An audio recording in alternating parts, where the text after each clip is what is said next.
Thank you for watching. This YouTube and podcast series is by the Vervaeke Foundation, which in addition to supporting my work, also offers courses, practices, workshops, and other projects dedicated to responding to the meaning crisis. If you would like to support this work, please consider joining our Patreon. You can find the link in the show notes. Welcome, everyone, to another Voices with Vervaeke. I'm excited to talk to Patrick Deneen. Patrick reached out to me by email, a very long but nevertheless well-written email, describing how he is teaching philosophy to high school students, and how in many ways, when it's properly presented, they take to it. I believe one of your sentences was like ducks to water. And so I'm really impressed by that.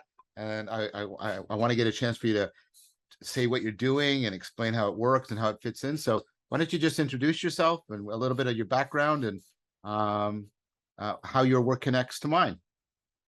Yeah, thank you very much, Dr. Vervaeke. Yeah, I reached out mostly to say thank you for awakening from the meaning crisis. You know, naturally, academics don't have to make their work so publicly available, and I think it's a great gift to all of us that Dr. Vervaeke was generous enough to give so much good content to us. And Dr. Vervaeke, your take on intellectual history is more or less my go-to. I've pulled from it more times than I can count, just in conversation, teaching, etc. I think you more or less have it down just in how we got from there to here. Yeah. So all that to say, I started teaching at the Chesterton Academy of the Sacred Heart in Peoria, Illinois, in August of 2021. Right. The school itself was founded in 2007 by a group of parents who were looking for something that the community didn't yet have in terms of education. All of them had previously homeschooled their students, and in co-ops, and as well as individually, and decided that they wanted to get together and do something a little bit more institutionally rooted and pool expertise, pool resources, and actually get a brick and mortar building, which is where I am right now. So Chesterton Academy is part of the Chesterton Schools Network. Now there are about 35 of them, 35 of them throughout the United States, and a couple in Canada, actually, a couple even, there's one in Italy, there's one in Iraq, and they were founded, sorry, I'll correct myself, the first Chesterton school was founded somewhere in the 2000s in Minneapolis, St. Paul. Ours was only founded in 2017. We share curriculum, we get together for various events, conferences, so on and so forth, all inspired by what we call the wit and wisdom of G.K. Chesterton. Chesterton himself was a Catholic journalist, editor, writer, poet, intellectual author, just kind of a Renaissance man, although he might object to that terminology, in the early 20th century.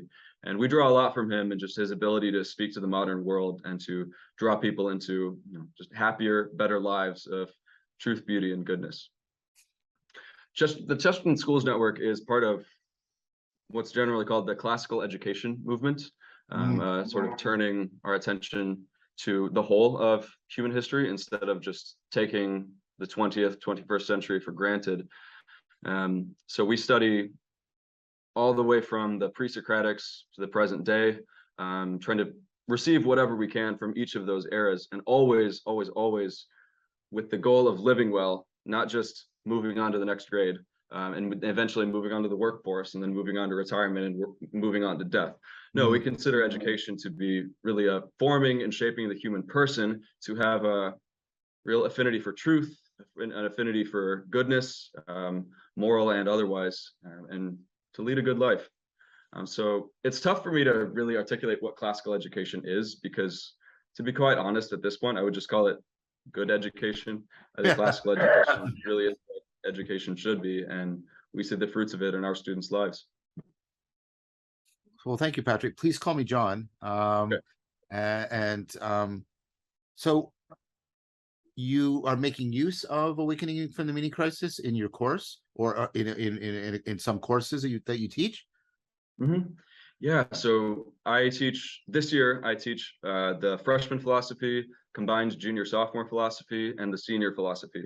The Chesterton curriculum has for all the schools, philosophy 3 times a week for all 4 years. Oh, And yeah, and the way that the curriculum is set up is to have more or less intro to philosophy in the freshman year. So we start with the pre-Socratics, we read the Gorgias dialogue, second semester logic. right. Sophomore year is focused on Plato and Aristotle. Yeah, Junior on Aquinas and the other scholastics, and then a little bit of the early moderns as well. right. And then senior year is for kind of modern through contemporary with a good dose of political philosophy.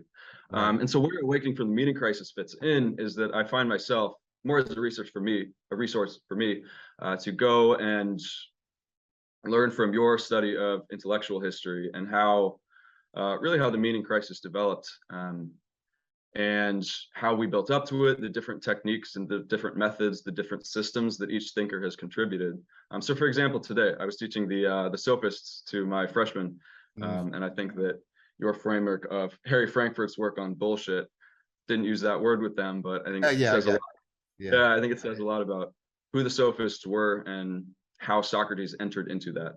I think another way that Awakening from the Meaning Crisis is so valuable is the way that you're able to bring in the connections from many different fields, right? Cognitive science, psychology, etc., to really articulate the philosophy and the connections between the philosophy and everyday life in a way that is not so foreign to modern experience as some of the specialized terminology that you see in Aristotle and Aquinas.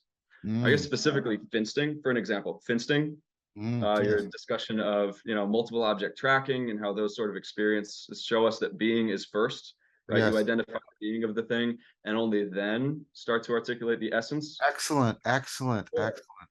yeah, That's I mean really that's an empirically that's really what I would consider that empirical backing to the old Aristotelian Thomistic idea of simple apprehension as the first act of mind.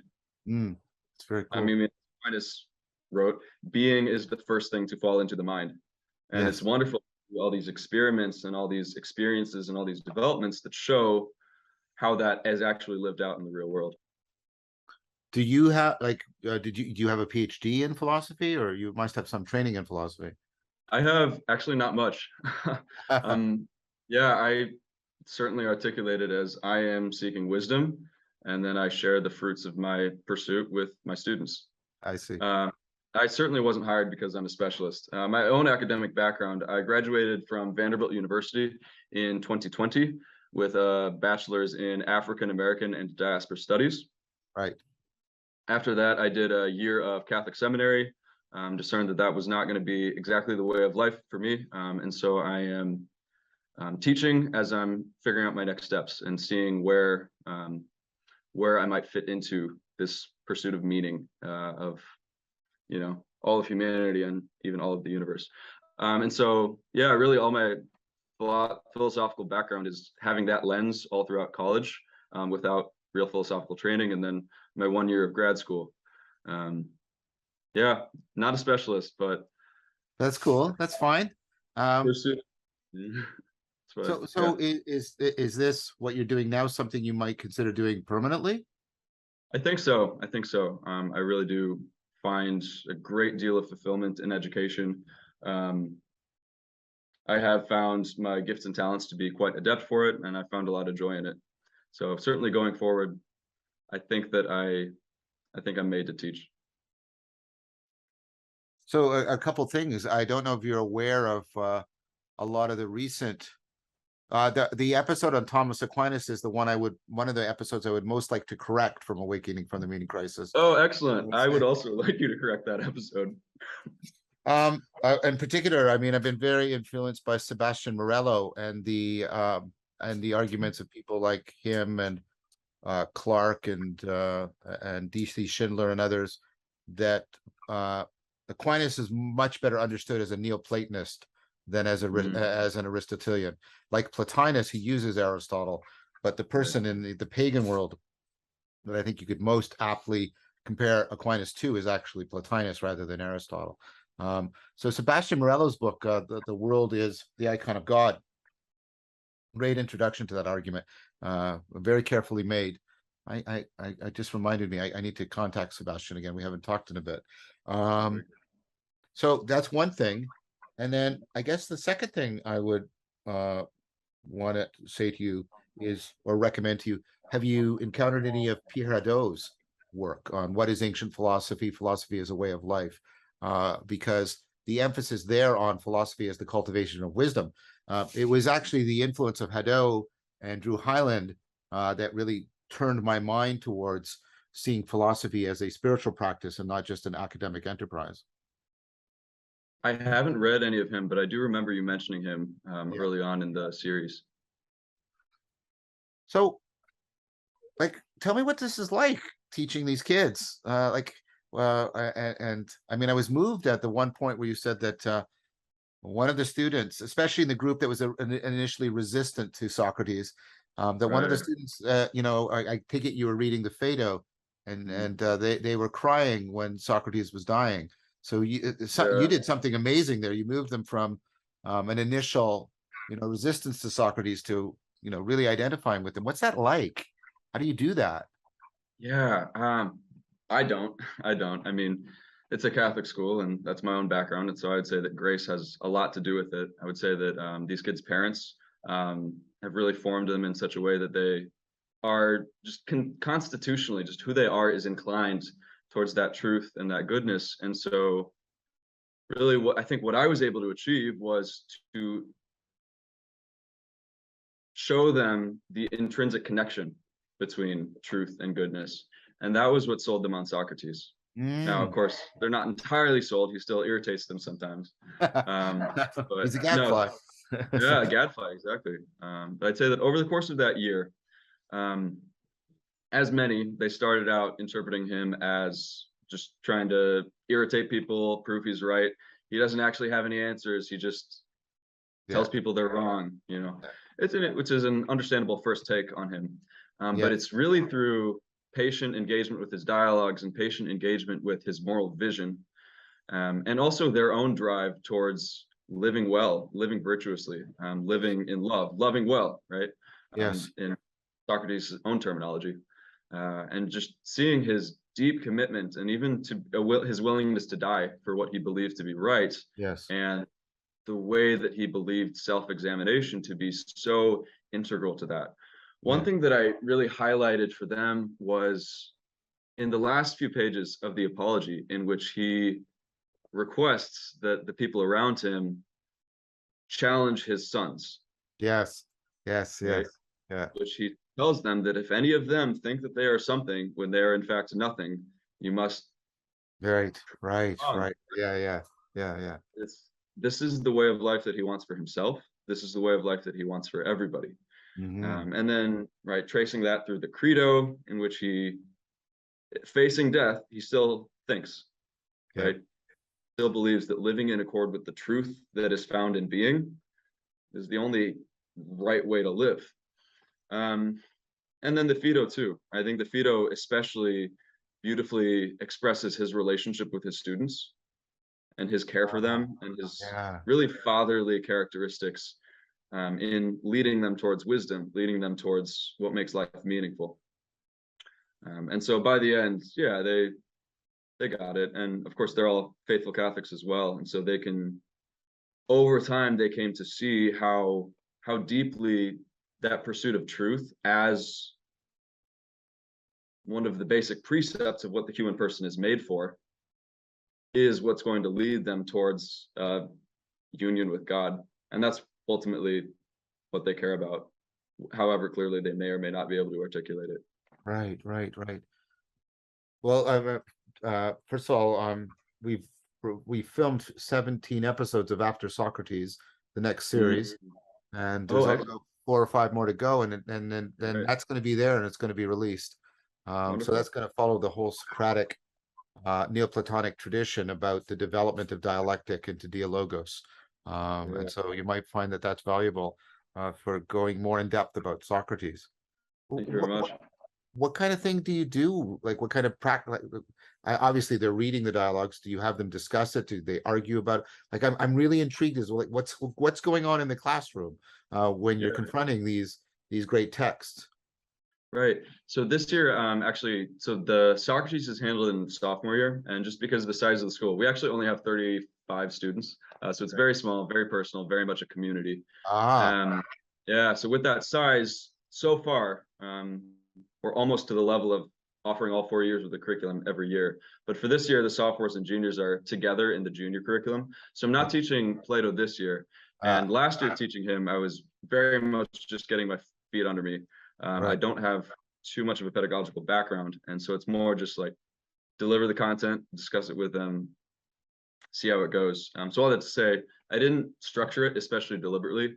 More or less, I read the text closely, read it as deeply as I could. I prepared notes, prepared questions, specific items to highlight.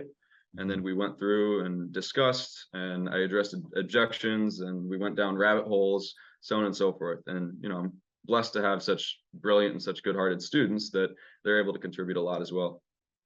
So what do they, and I guess you're influencing them, what do you see as the proper relationship between philosophy, ancient philosophy, and your particular religious commitments? What do you see as the relationship there? What are they learning? I mean, there's many contexts in which Christianity is antagonistic towards Greek philosophy. I mean, I was brought up in such a framework. So I'm interested in how that's different for you and your students, and how do you see what you're doing working for them as people who are cultivating sort of a committed Catholic life? Yeah, that's a great question. And certainly we know well, especially, I mean, the controversy when Aristotle reached the West, Yes, yes, and all those other controversies like that. But as you well note in Awakening from the Meaning Crisis, I mean, the Catholic Church completely lifted from Greek philosophy in order to make sense of Revelation. right, right, Right. right. When the Catholic Church was dealing with all the controversies of the heresies, right? Arianism, Monophysitism, Nestorianism, etc. Right? Where did we get the terminology to make sense of how three persons are one God? Where did we get the terminology to make sense of how Christ is fully God and fully man? Right? We got it from the Greeks. We got these words that help us to articulate what Christ and his apostles were talking about when they preached in Israel, when they preached in Greece, so on and so forth. Another point, I think a point that's especially relevant, and this is maybe where Catholicism diverges from Protestantism in a really fundamental way, is the Catholic understanding of analogy. And perhaps I shouldn't say the Catholic understanding of analogy, just because it's not really doctrinal, but the understanding of analogy that underpins everything that we hold about the faith, right? That human nature and the natural world is not so corrupt that we cannot know anything. Right? I mean, I think you really have Luther's number there with the act of violence against human reason that he does in making faith simply something that has nothing to do with us and is just God choosing. Because that is completely antithetical to the spirit of the Catholic Church and to the spirit of Aquinas, who is undoubtedly our greatest philosopher and whom the popes call our universal teacher, right? The angelic doctor. And for Aquinas, it's complicated, but really, if you understand analogy, you understand everything. If you understand the relationship between how God loves us and how we love all the different things that we love, and how and wanting, desiring, loving, all those together, related but somewhat distinct. And then if you're able to connect that to how, I don't know, if you have two free-floating hydrogen atoms, they want to form a diatomic bond.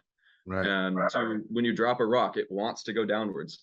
I think that they're, in the Thomistic worldview, which is the foundation of a mainstream Catholic worldview, those are all natural appetites that are analogously linked. And that analogy is what makes it possible for us to make sense of Revelation, right? Every word has so much behind it that we don't say, right? Every word presupposes a certain experience of being and a certain relationship with being. And it's those words that God uses when he speaks through the prophets, when he speaks through Jesus Christ, when he speaks through the apostles. And so I teach all my students how, in the words of Thomas Aquinas, it's in his introduction to Summa Contra Gentiles, he says that an error in thinking about creation leads to an error in thinking about God. And if we're able to use our philosophical tools to refine our familiarity with being on a natural level, Yes. when that supernatural level enters into it through our senses, right? Fundamentally through our senses, because as Paul tells us, faith comes from hearing. If we have a well-trained mind, if we have that affinity towards being and goodness and beauty and truth and all the divine attributes, we're going to be able to get that deeper faith, that deeper knowledge, and have a greater predisposition towards divine charity, right? Because grace builds on nature. So an understanding of nature is going to offer space for grace to enter in. I can see the deep influence of Aquinas on your thinking. You've internalized it very, very beautifully. What does that, and that was a good answer. I want to follow up on that good answer and ask, what's the relationship to your mind and how you teach it to your students between the Platonic cultivation of wisdom and the Catholic life of faith? What's the relationship? Those are both, deeply committed, and I think it's fair to call them both spiritual ways of life. They seek transcendence, they seek transformation, they seek coming into right relationship, ratio religio, with the true, the good, and the beautiful. So I see the convergences. I'm wondering, what do you see as the relationship between the love of wisdom and the love of God, if I could put it that way? Yeah, the love of wisdom and the love of God. I think that's a great way to articulate it. I would say that human beings are made for boundless love and the fullness of truth. Right? That's what we desire. Boundless love and the fullness of truth. And I think, and another commendation of awakening from the meaning crisis, I think you articulate Augustine's spirituality of that beautifully. I think that his bringing together all the wisdom of the ancient world to say, this is what the human person is made for. I think you express that very beautifully. And it really is a convergence. I mean, many of the church fathers, many of our early theologians point to the ancient Greeks as essentially God providing a certain type of revelation to the Greeks to prepare them to receive the gospel. In that God made the human person, right? As Augustine writes in Confessions, you have made us for yourself, and our hearts are restless until they rest in you. So the Christian is first a man or a woman, right? And then the gospel enters in and essentially gives us what we long for. That's how I would articulate it. I would articulate that those who cultivated wisdom in really any tradition, those who really cultivate wisdom, are inclining themselves towards God, but we can't do it by ourselves, right? We can't do it by ourselves because of the darkening of the intellect. The church talks about the broken relationships due to sin, right? Starts out in Genesis. You can do some beautiful commentary, some beautiful exegesis on how when we turn away from that highest good, when we turn away from that fullness of truth, which each and every one of us does in our lives, we have this broken relationship with God, this broken relationship with one another, this broken relationship between body and soul, this broken relationship between one and another, and finally this broken relationship between man and nature, right? So as well as the fact that God is pure spirit, and again, in the Thomistic tradition, everything that we know comes to us, everything that we know naturally comes to us through our senses. So we simply, on this earth, and by our own strength, we cannot fulfill what we're made for. We can be inclined towards it. We can cultivate a heart that's more perfectly directed towards truth, beauty, and goodness. But the way that the gospel enters into that, so to answer your question more directly, it's the supernatural fulfillment of that desire. It's the supernatural fulfillment of what natural reason tells us we're made for. I think the Gospel of John gives us the most powerful, pointed articulation of this, specifically John chapter 17, probably my favorite verse, my favorite chapter in the whole Bible. How it is Jesus Christ, the Word made flesh, all that God is made man, to invite us into that relationship, to invite us into that restored relationship in him, with all of the characteristics, right? Your discussion of our human drive for coherence, our human drive for significance, is it? Yes. and our fear and drive for purposefulness, right? Yes. All of that, we would say, is fulfilled in Jesus Christ, is fulfilled in entering into the life of the Blessed Trinity with him. Natural reason can tell us what we're made for. Revelation gives us this ability to incline ourselves to it more perfectly and in its fullness, and such that we're able to enter into that communion in the afterlife.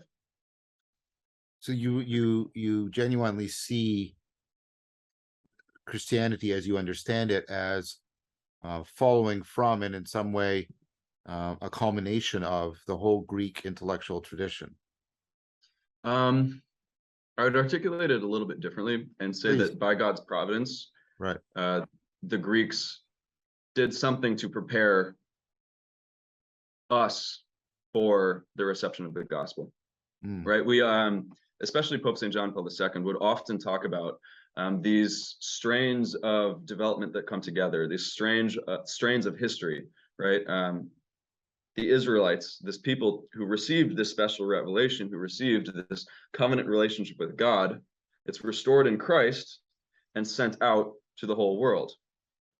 The place where that really most powerfully and persistently takes root is the Greek world, right? The Greek world that has this seeking the Logos, Yes. who for us is Christ, right? They're seeking the Logos, and they have these incredible conceptual tools that attune them to that Logos. And finally, for the Catholic faith, at least, we have Roman law, we have Roman order, we have Roman discipline that gives structure to the whole being, the whole body. And so for the Catholic tradition, it's God's providence working and bringing together his chosen people, the Jews, the fulfillment in Christ, who then takes root among the Greeks and the Latins to form the church. So two questions for you. Do you think it's the fact that your students already have a commitment to the religious life that helps to explain why they take up this ancient philosophy so powerfully? Do you think that's part of the reason? I think that's a huge part of it. I think that's a huge part of it. One thing that this school has convicted me of so deeply is the connection between moral virtue and intellectual virtue. Which is right there in Aristotle. And I mean, I think all of us know it commonsensically. Vice gums up our minds. You're right. You know, right. If we're paying our attention to the lowest things, to the bodily instincts, vices, concupiscence, abusing one another, we're not going to turn our eyes up to the stars. We're not going to turn our eyes up to the heavens. We're not going to have that affinity within us for the word. And so for these kids, to their parents, great credit, they come here ready to love one another, ready to love God, ready to love truth.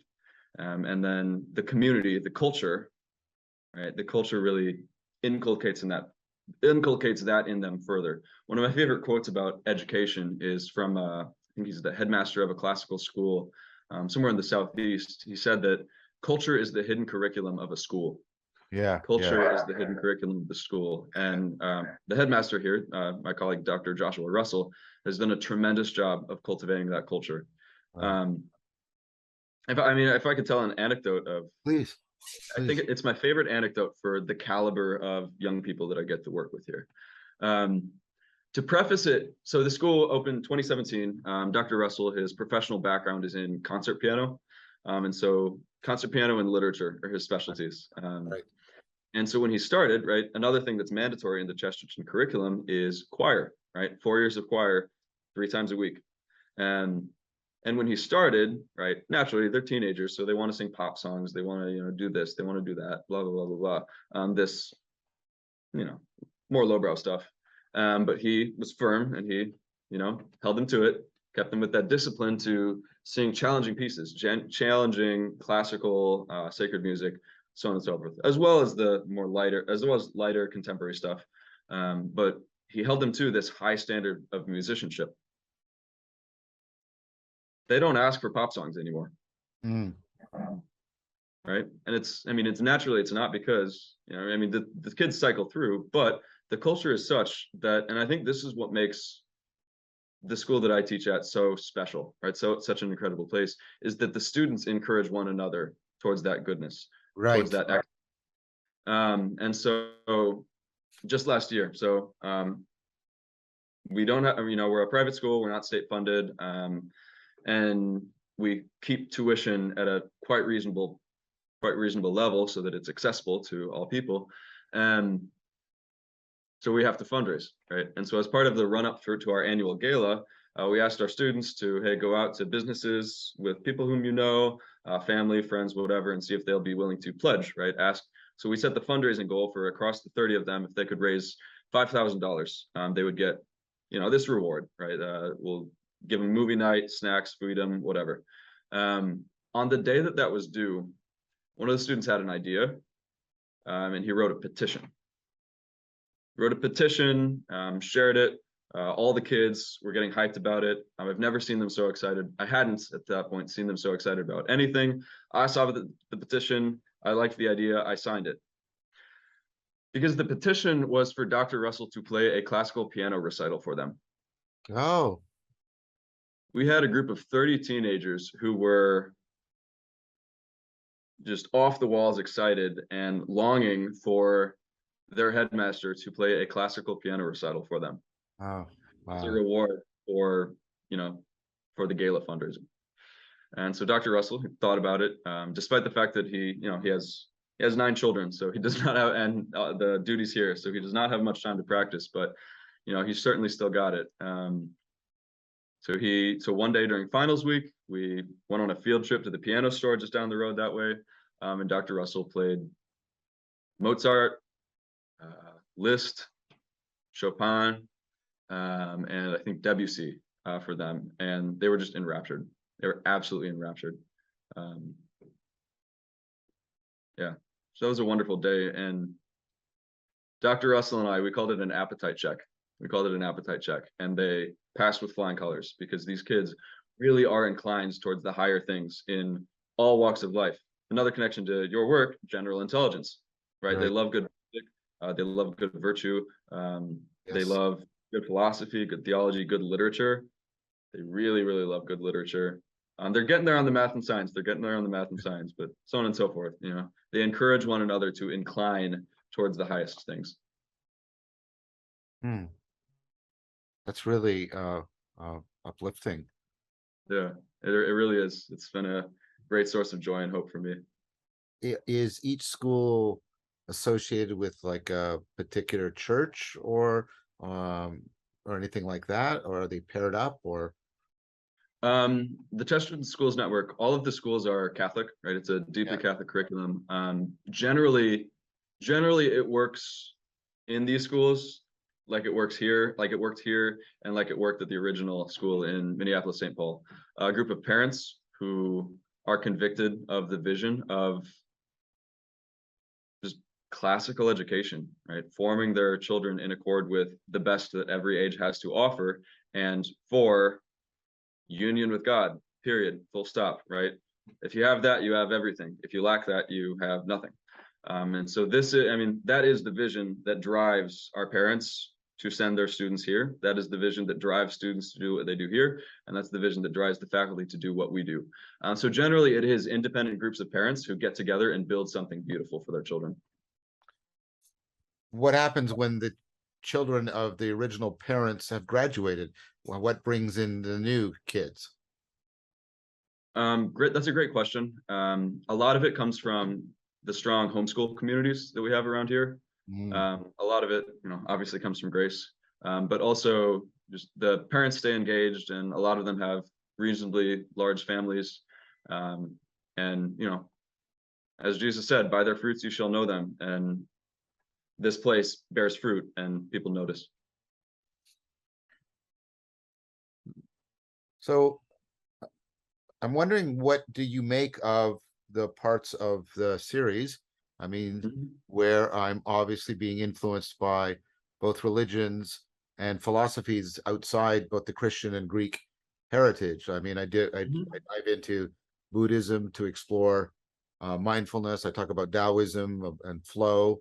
And of course, they also have profound philosophical traditions and transformative, practices. And how does that sit for you and your students when you're encountering those kinds of ideas? Yeah, another great question. Well, as Catholics, what we would say is that God gave the fullness of truth to the Catholic Church. Mhm. God, it's not because we're great, it's not because we're special, it's because God loves all people and wants us all to know the truth and live in perfect love.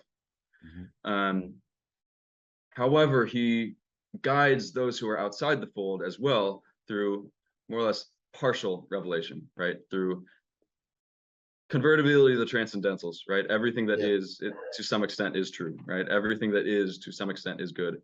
And the human person is made for truth and goodness. And as we as you well know, in our tradition, evil is nothing. Evil is non-being. Yeah. Falsity is simply an absence of truth. And so there's something there, right? There's something there. And our task is to identify what we can share and identify where the disagreement is. So I'd say that the consensus position among most of the Catholic philosophers and theologians I follow is that the fundamental difference between Eastern and Western philosophy is that Western has maybe a deeper affinity for being, whereas Eastern is maybe more about dispensing illusion and kind of breaking samsara, so on and so forth. Mhm. So I think that there's a lot to be said for, right, the fact that you do need to pour yourself out, right? Jesus said, "He who does not deny himself, take up his cross, and follow me, has no part in me." Right? There's a certain apophatic side to it. There's a certain penitential side to it that other traditions hit really well, right? But then there's a certain affinity for the construction of the human person, right? This, you are a real being and you are made for communion with divine love. Mhm. You know, there's a construction there. There's an affirmation of being that I'm not especially well versed in Eastern philosophy, but that I do not see in Eastern philosophy. I see. So for you, there's a fundamental difference in sort of philosophical anthropology. You have a very different understanding of human nature, and therefore um, the ways different philosophical religious positions sort of plug into that model of human nature. Is that a fair way to say it? I think that, but also, fundamentally divergent metaphysics. And I Right. guess, yeah, and I guess it sounds like your articulation in Awakening from the Meaning Crisis is that Buddhism is less about the metaphysics, less about the claims about the way that the universe is, and more about maybe the practical side, would you say? The transformative side, yes. Yeah, I the think transformative side, yeah. I mean there is an ontology there, but the ontology is always in the service of helping to liberate people from Mm, dukkha, from profound self-deception, self-destructive right, behavior. Yes. right. So I'd say that I don't want to get out over my skis. I really don't know terribly much about East, despite the fact that it actually was a course in Indian philosophy that got, by a roundabout way, led me back to the practice of the Catholic faith when I was in high school. Oh, really? That's interesting. Yeah, What, you read a book on Indian philosophy, like Vedanta or something like that? I took a course. Yeah, I Mm, took a course. So when I was in high school, I went to a laboratory school, one that was associated, for me, it was associated with Illinois State University. And just out of curiosity, I took a dual enrollment class on Indian philosophy because it sounded cool, sounded interesting, so on and so forth. And this is for many of my friends and many of the people that I've talked with, this is a common experience that growing up, we do not get a convincing articulation of what Christianity holds, right? Both yes. on an intellectual level and on a moral level. I Right. mean, one thing that really strikes me, so slight side comment, in philosophy 12, we just finished Machiavelli and we're starting Descartes. Mm, I think yeah. one thing that ties them and many others together is how deeply scandalized they are by the failures of Christians, Right. intellectually and morally, Yes. right? And while I didn't grow up in Italy ravaged by civil war, influenced by worldly popes, so on and so forth, right?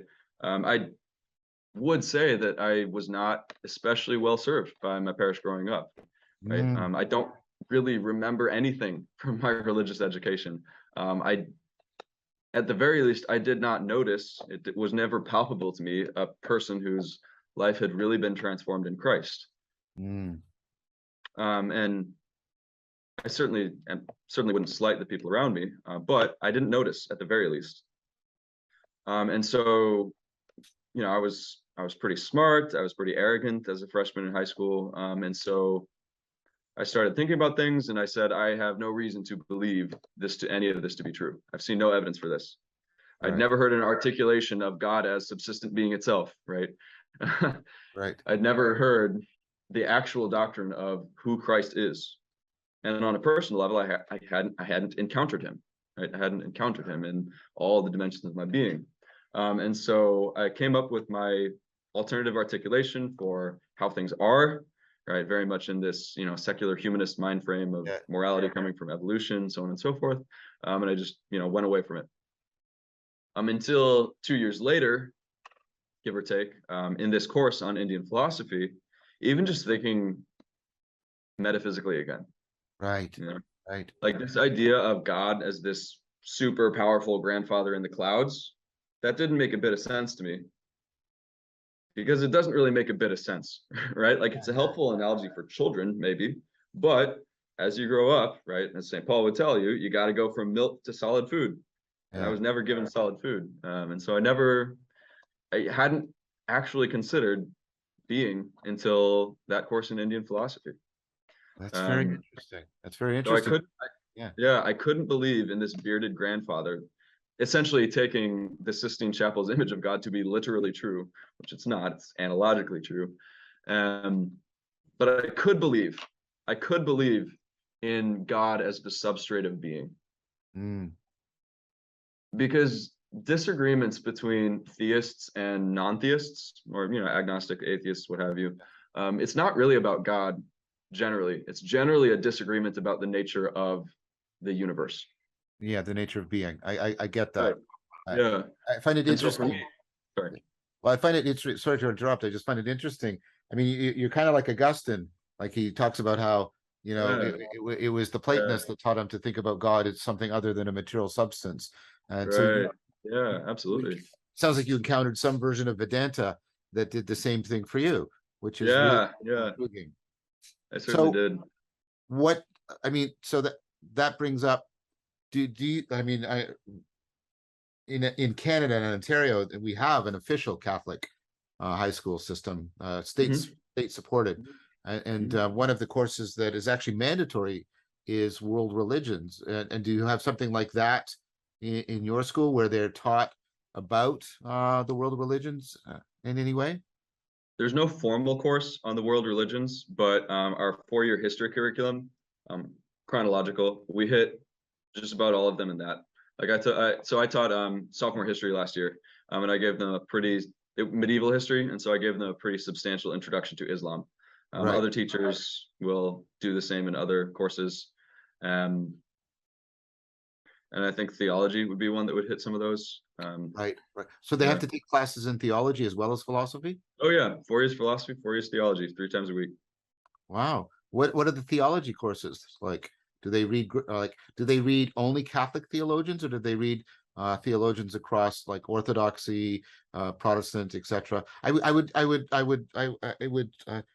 would be a shame if they never got to read Paul Tillich, for example, who I think is a great theologian. Yeah, I'm not too sure about the theology curriculum. I certainly understand it to be um, perhaps I'll say almost exclusively focused on Catholic texts, Mm, just because so much at the high school level, so much of theology is just going to be catechetical, right? It's I going to see. be this construction of the tradition that you are born into. Um, Tillich, do you think he'd be appropriate for a high school, depth of understanding of theology? Yeah, I think the courage to be is Mm, very accessible. okay. Uh, Okay. not to like grade 9, but grade 12, right? Okay. I think it's very accessible, very relevant. I consider him one of the prophets of the meaning crisis, Mm, and the way that book goes through Stoicism, and then and then Spinoza, and then goes into Christianity, and then goes into the current meaning crisis. I think that book's a yeah. masterpiece, and Excellent. it's a better introduction to the problems around standard onto theology than having them try to read Heidegger or something like that. And Yeah. Tillich is a personally, brave man. He's the first non-Jewish academic that was actually persecuted and driven out of Germany by the Nazis because he Oh, resisted them right from the wow. beginning, right from the beginning. Hmm. And so his insight wasn't just intellectual. It was, Right. as it should be for him, because he's so influenced by existentialism. It was also a profound existential and therefore also ethical insight that he had. Yeah, so I would, if you need Yeah. me to case to your headmaster, I'd be happy to do it. Okay. All right. Yeah, it sounds like it could be valuable. I will say I don't teach any theology courses. That's my colleagues, but it sounds like that could be. Yeah, I mean, especially rooted in that current historical context, because that's another thing that we really try to emphasize to prepare them for, Christian life in the 21st century, right? There are particular difficulties in it, right? Christian life isn't easy at any time, Yeah. but it manifests a little bit differently in different eras. And so to draw on the wisdom of the past, but also to, take a sober understanding of the present, right? That's part and parcel of what we do here. Yeah, I mean, reading Gabriel Marcel, who is a Catholic, and Tillich, and they're contemporaries, and they're both talking about the intersection between existentialism and Christianity, and then the cultivation of wisdom as a response to the meaning crisis. I that sounds to me like actually a really good course, or even at least a good All right. section in a course. Excellent. So I have one more question for you, or perhaps maybe more than one, but at least one right now. Good. You mentioned the transcendentals, but I hear you talking a lot about the true and the good. Where's the beautiful, which of course plays a very important role Yeah. within the Platonic and Neoplatonic tradition. Where's the beautiful in the educational program? How does it show up, and how you're teaching your students? Well, first and foremost, it shows up in 4 years of art as well. Right, That one's right. only once a week, but it's a double block, so it's an hour and a half once a week of art. And that's another place where the kids really excel. There's some extraordinary artists in this building, as well as the music. But I suppose, and the literature, of course, right? If you're not teaching beauty, you're not teaching the literature very well. And Dr. Russell does teach the literature very well, and so they get it.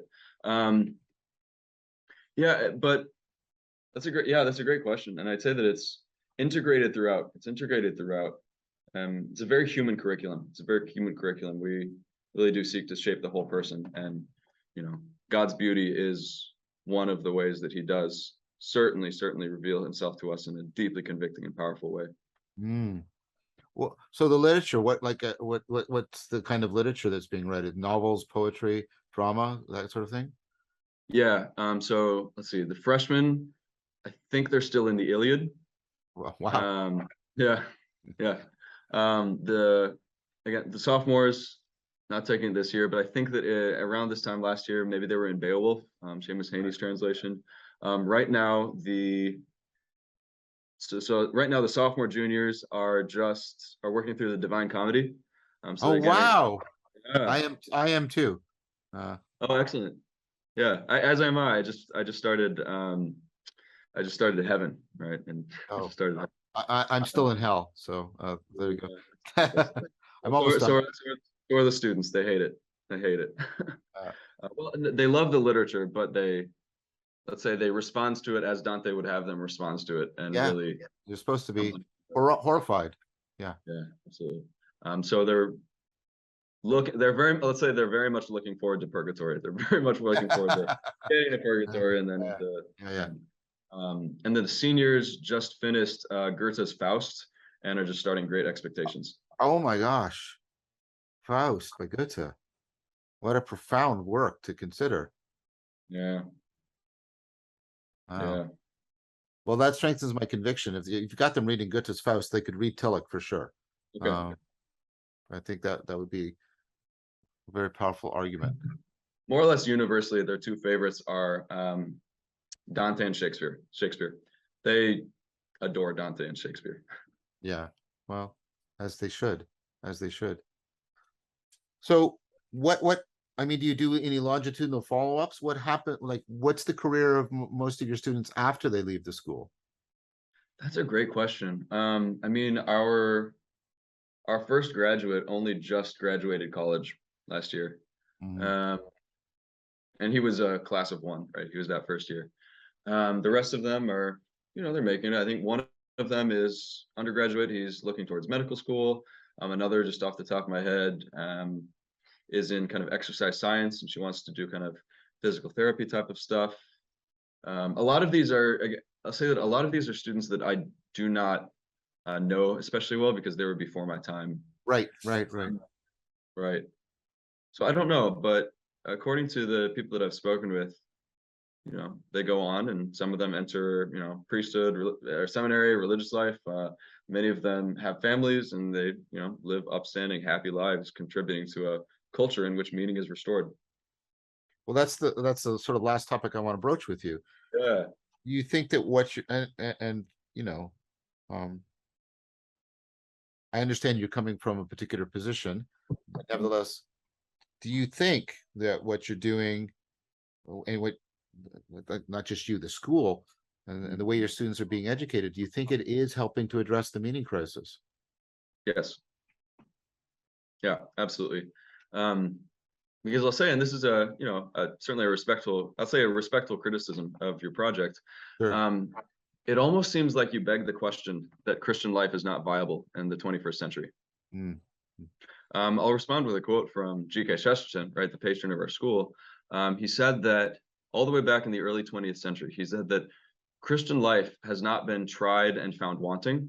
It has been found difficult and left untried. Mm.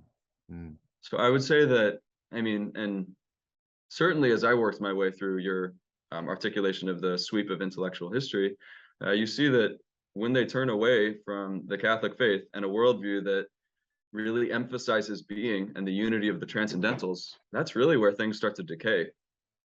Yes, I agree Right. with that. Obviously, Um, because I made that yeah. argument. Continue. I'm certainly receptive to the difficulty, right? The difficulty of reconciling science and faith, and it's certainly a hot topic among Catholics right now. I'd recommend, especially for popular consumption, the Dominican fathers, right? The Dominican priests of the Eastern Province, and various scientists whom they collaborate with, just finished season 2 of Aquinas 101, right? A series of introductory videos to Thomistic thought with various, articles and such that supplement it. Their second season was about science and faith, and how do we properly establish the proper spheres of each of them, and how do we, seek the unity of truth, right? Because double truth theory is nonsense. Truth is one. Christ said, I am the way, the truth, and the life. If you're seeking truth in a certain way, you're seeking Christ. Whether you're seeking that truth through empirical methods or through conceptual methods relying on natural reason alone, or whether you're relying on divine revelation in the field of theology. So I'd say that certainly there was difficulty when we got these Aristotelian methods back in the West, right? And there was suddenly so much more that we could understand about the physical world. And then when we had the massive acceleration of empirical science and mathematics, so on and so forth, it certainly challenges the traditional worldview, but I don't consider science to be a threat to the Catholic faith whatsoever. I And, consider it to be, it introduces certain difficulties. And I'd say that some of your commentary on neuroscience and free will and the soul and how these acts of mind work, I'd say that, honestly, thank you for helping us to beat substance dualism, right? Substance dualism is nonsense. Substance dualism is yeah, heterodoxy, but the reality is much more difficult to conceptualize. It's yes, much easier to just conceive of the soul as this special kind of spiritual stuff that, yeah, plays the puppet master for this, meat sack. But that's not the Catholic worldview. That is not the Catholic worldview whatsoever, right? sure, sure. The soul is the form of the body, period. The soul is the form of the body, and they are made for a certain union. They are made for this composite union in accordance with God's plan for the human person. So I'd say that, I mean, just for an example there, a place where science forces us to refine and, be more precise in what we claim theologically and the truth that we have discovered, right? But nevertheless, it's just different spheres, right? Science explores material causes by means of the senses. Philosophy explores what is knowable by natural reason, intellectually, right? You observe the physical world and you say, what must be the case in order for this to make sense? And then theology takes that and says, okay, what did Christ say? How does he invite us to union with the Blessed Trinity? So all that to say, I think that Christian life has always been difficult. I mean, our captain was tortured and butchered by the Roman state, while his deputy, metaphorically speaking, St. Peter, was lying and denying that he ever knew him. And it hasn't gotten terribly much better since then, right? You had the persecution of Catholics and Christians, and obviously religious strife all throughout the world. But we've had martyrs from the very beginning. I've heard it said many times that there were more martyrs made in the 20th century than in any century before. We've had heresies from the beginning. We've had some good popes, some bad popes, so on and so forth. Christian life has never been easy, but it's always been possible. It's always been possible for those who choose to trust that what Christ offers, he's actually going to provide.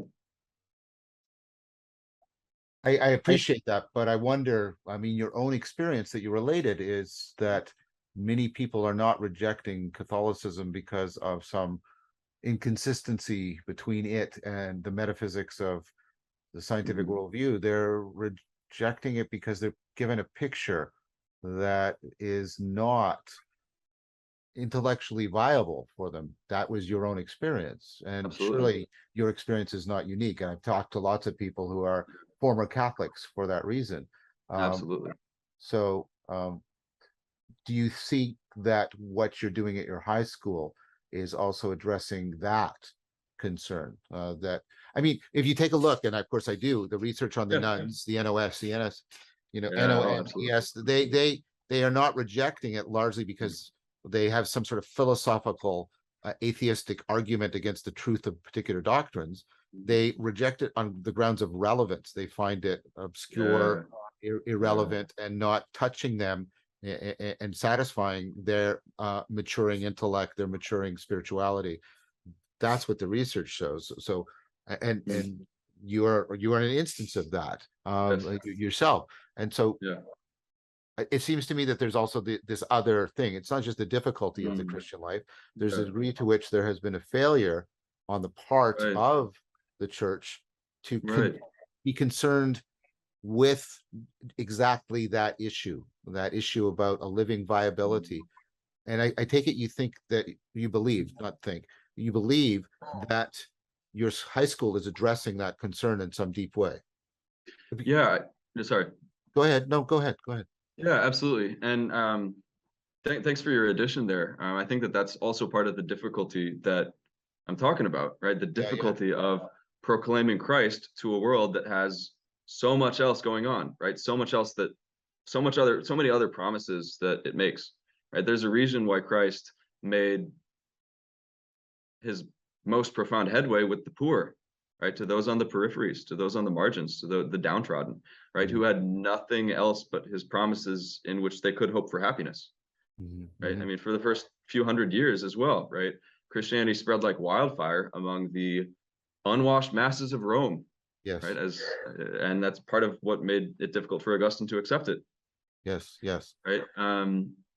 Same deal all throughout, right? Aristotle, right? The rediscovery of Aristotle through this Muslim lens of Averroes, Avicenna et al.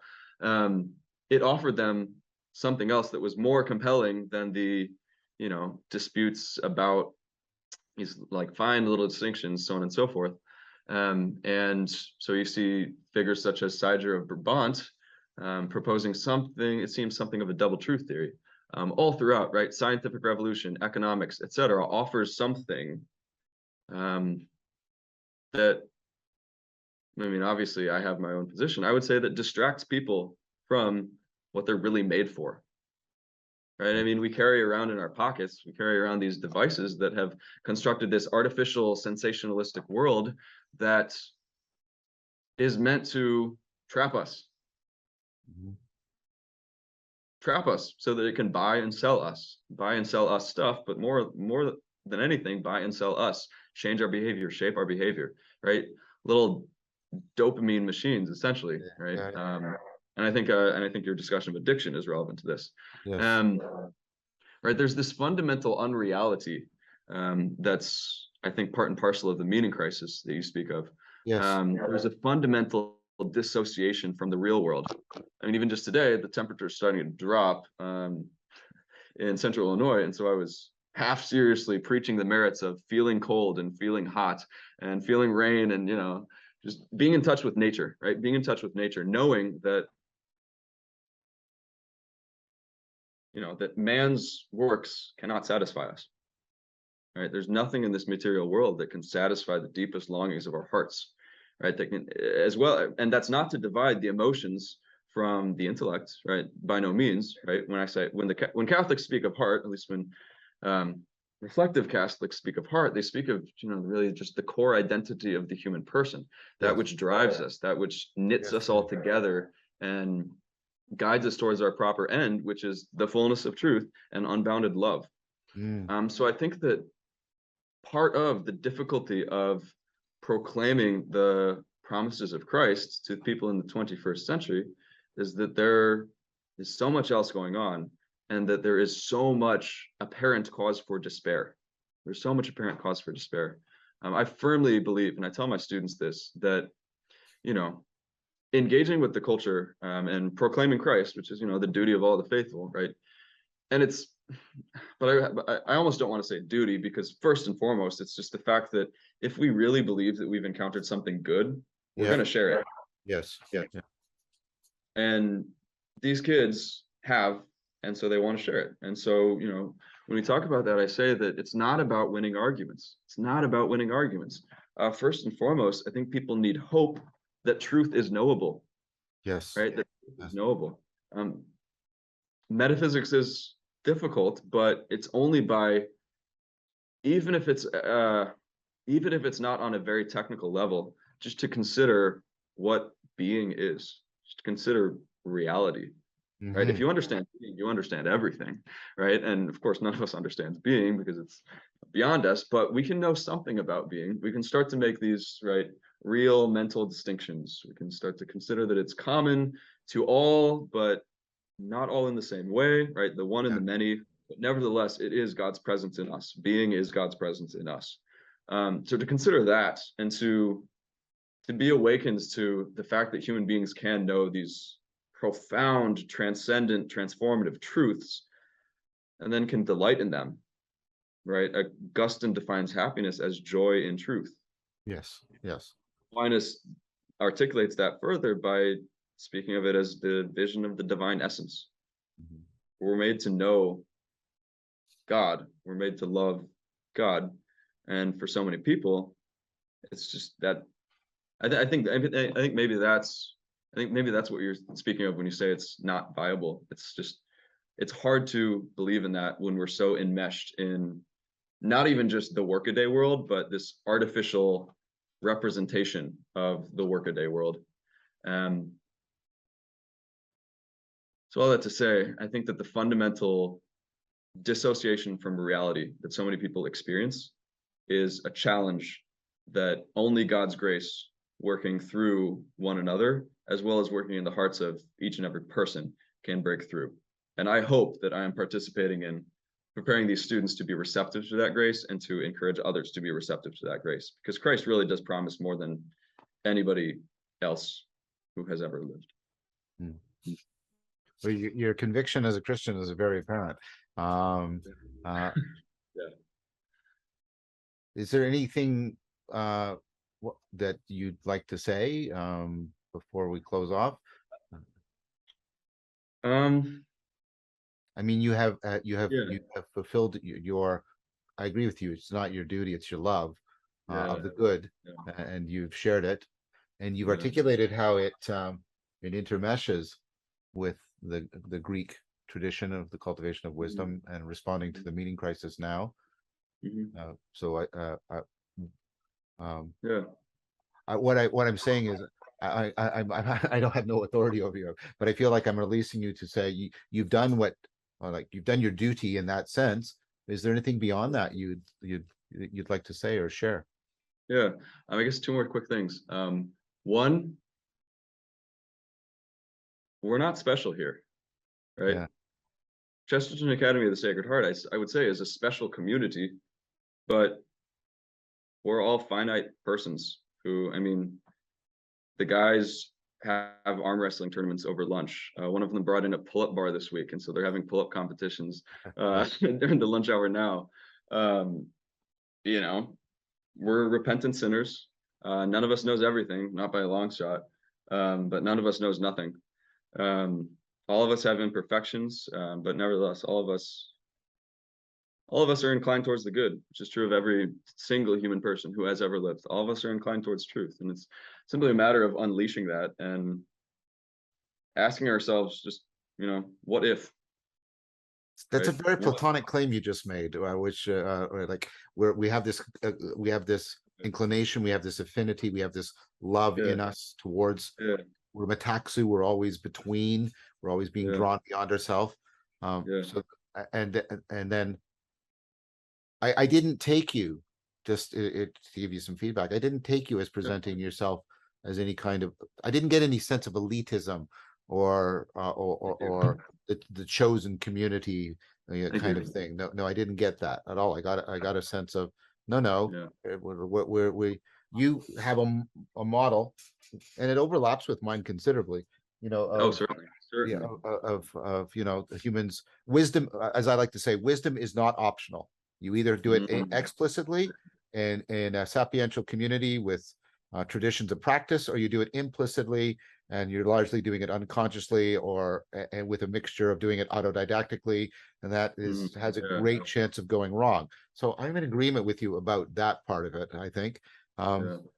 I just wanted to feed that back to you. I wasn't hearing Thank you. elitism or exclusivism. I mean, you were making a particular claim about what you consider to be the superiority of Christianity, but you did acknowledge that it was actually a book in Indian philosophy that turned you back towards Oh yeah. Catholicism, Oh which yeah. I think is well said.